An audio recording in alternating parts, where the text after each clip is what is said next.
Friends, എല്ലാവർക്കും പുതിയൊരു ക്ലാസ്സിലേക്ക് സ്വാഗതം. നമ്മൾ കഴിഞ്ഞ ക്ലാസ്സിൽ, അതായത് ക്ലാസ് 6-ൽ ഇലക്ട്രിക് ഫീൽഡ് എന്താണെന്നാണ് നമ്മൾ ഡിസ്കസ് ചെയ്തിരുന്നത്. ഇന്നത്തെ ക്ലാസ്സിൽ നമ്മൾ ഡിസ്കസ് ചെയ്യണത് ഒരു ഇലക്ട്രിക് ഫീൽഡിൽ നമ്മളൊരു ചാർജിനെ പ്ലേസ് ചെയ്ത് കഴിഞ്ഞാൽ ആ ചാർജിൽ ആക്ട് ചെയ്യുന്ന ഫോഴ്സ് എത്രയാണെന്നുള്ളതാണ്, അതിൻ്റെ ഇക്വേഷൻ എത്രയെന്നുള്ളതാണ് നമ്മൾ ഈ ക്ലാസ്സിൽ ഡിസ്കസ് ചെയ്യണം. അതായത് ഫോഴ്സ് ഓൺ എ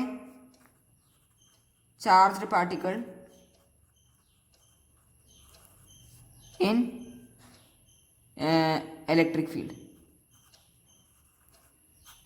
എത്രയെന്നുള്ളതാണ് നമ്മൾ നോക്കുന്നത്.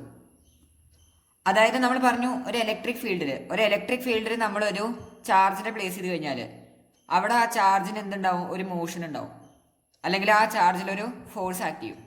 സോ ആ ഫോഴ്സ് കാരണം ഒന്നില്ലെങ്കിൽ ആ charge it will move away from the electric field, അല്ലെങ്കിൽ it will move towards electric field. എപ്പോഴാണ് it will move away from electric field? Charge negative ആണെങ്കിലാണ് it will move away from electric field. Charge positive ആണെങ്കിൽ it will move towards electric field ആണ് ഉണ്ടാവുക. അതായത് ഇവിടെ ഒരു electric field ഉണ്ട്. Electric ഫീൽഡിന്റെ ഡയറക്ഷൻ ഈ ഡയറക്ഷനിലാണെന്ന് വിചാരിക്കുക. ഇലക്ട്രിക് ഫീൽഡിനെ നമ്മൾ എങ്ങനെ റെപ്രസെന്റ് ചെയ്യുക? ഈയുടെ മുകളിൽ ഒരു വെക്ടർ സൈൻ കൊടുത്തു കഴിഞ്ഞാൽ അതാണ് ഇലക്ട്രിക് ഫീൽഡ്. ഈ ഇലക്ട്രിക് ഫീൽഡിൽ ഞാനൊരു പോസിറ്റീവ് ചാർജിനെ പ്ലേസ് ചെയ്തു, പ്ലസ് ക്യൂ ചാർജിനെ പ്ലേസ് ചെയ്ത് കഴിഞ്ഞാൽ ഈ പ്ലസ് ക്യൂ ചാർജിൽ ഒരു ഫോഴ്സ് ആക്ട് ചെയ്യും. അത് കാരണം ഈ പ്ലസ് ക്യൂ ചാർജ് എന്ത് ചെയ്യും? മൂവ് ചെയ്യും. ആ ഫോഴ്സ് ഉണ്ടാവുക ഇലക്ട്രിക് ഫീൽഡിന് സെയിം ഡയറക്ഷൻ ഉണ്ടാവുക. പോസിറ്റീവ് ചാർജ് ആണെങ്കിൽ ഫോഴ്സ് ഉണ്ടാവുക ഇലക്ട്രിക് ഫീൽഡിന് സെയിം ഡയറക്ഷനിലായിരിക്കും ഉണ്ടാവുക. അതേസമയം നെഗറ്റീവ് ചാർജ് ആണെങ്കിൽ ഇതിപ്പോൾ സെയിം ഡയറക്ഷൻ്റെ ഇലക്ട്രിക് ഫീൽഡ് ഉണ്ട്. ഇവിടെ ഞാനൊരു മൈനസ് ക്യൂ ചാർജ് പ്ലേസ് ചെയ്തു. ഇത് നെഗറ്റീവ് ചാർജാണ്. അത് കാരണം ഇവിടെ ഉണ്ടാവുന്ന ഫോഴ്സ് ഓപ്പോസിറ്റ് ഡയറക്ഷനാണ് ഉണ്ടാവുക. ഇലക്ട്രിക് ഫീൽഡിന് ഓപ്പോസിറ്റ് ഡയറക്ഷനാണ് ഉണ്ടാവുക. സോ ഈ ഫോഴ്സ് അത് എത്രയെന്നുള്ളതാണ് നമ്മൾ അതിൻ്റെ ഇക്വേഷനാണ് ഉള്ളത്. So F is equal to q into E ആണ്. F is equal to q into E. അതായത് ക്യൂ എന്ന് പറയുന്നത് ചാർജ്, ഇ എന്ന് പറയുന്നത് ഇലക്ട്രിക് ഫീൽഡിൻ്റെ മാഗ്നിറ്റ്യൂഡ്. അത് ഇട്ട് കഴിഞ്ഞാൽ നമുക്ക് ഫോഴ്സിൻ്റെ വാല്യൂ കിട്ടും.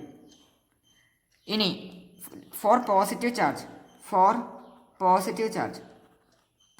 ചാർജിന് ഇലക്ട്രിക് ഫീൽഡും അതേപോലെ തന്നെ ഫോഴ്സും സെയിം ഡയറക്ഷനിലാണ് അല്ലേ?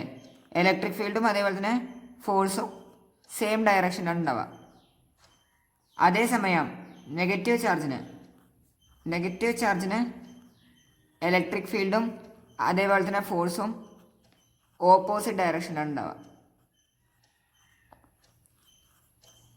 അതാണ് നമ്മൾ കണ്ടത്. ഇവിടെ ഉണ്ടോ, ഫോഴ്സും ഇലക്ട്രിക് ഫീൽഡും സെയിം ഡയറക്ഷനാണ്. ചാർജ് മൂവ് ചെയ്യണത് ഇലക്ട്രിക് ഫീൽഡിൻ്റെ അതേ ഡയറക്ഷനാണ്. ഇലക്ട്രിക് ഫീൽഡ് ഏത് ഡയറക്ഷനാണ് ഒഴുകുന്നത് അതേ ഡയറക്ഷനാണ് ചാർജ് മൂവ് ചെയ്യണത്. അതേസമയം നമ്മൾ മൈനസ് ചാർജ് എടുത്തു കഴിഞ്ഞാൽ അവിടെ ഫോഴ്സിൻ്റെ ഡയറക്ഷൻ ഇലക്ട്രിക് ഫീൽഡിന് ഓപ്പോസിറ്റ് ഡയറക്ഷനാണുള്ളത്. ചാർജ് ഇലക്ട്രിക് ഫീൽഡിന് ഓപ്പോസിറ്റ് ഡയറക്ഷനാണ് എന്ത് ചെയ്യണത്, മൂവ് ചെയ്യണത്. അതിൻ്റെ മാഗ്നിറ്റ്യൂഡ് കാണാനുള്ള ഇക്വേഷൻ എന്ന് പറയുന്നത് ഇതാണ്, F is equal to Q E. ഭയങ്കര ഇമ്പോർട്ടൻ്റ് ആണ്, ഇത് എല്ലാവരും നോട്ട് ചെയ്യുക. എല്ലാവർക്കും ഇതുവരെ പറഞ്ഞത് എല്ലാവർക്കും മനസ്സിലായി എന്ന് വിചാരിക്കുന്നു.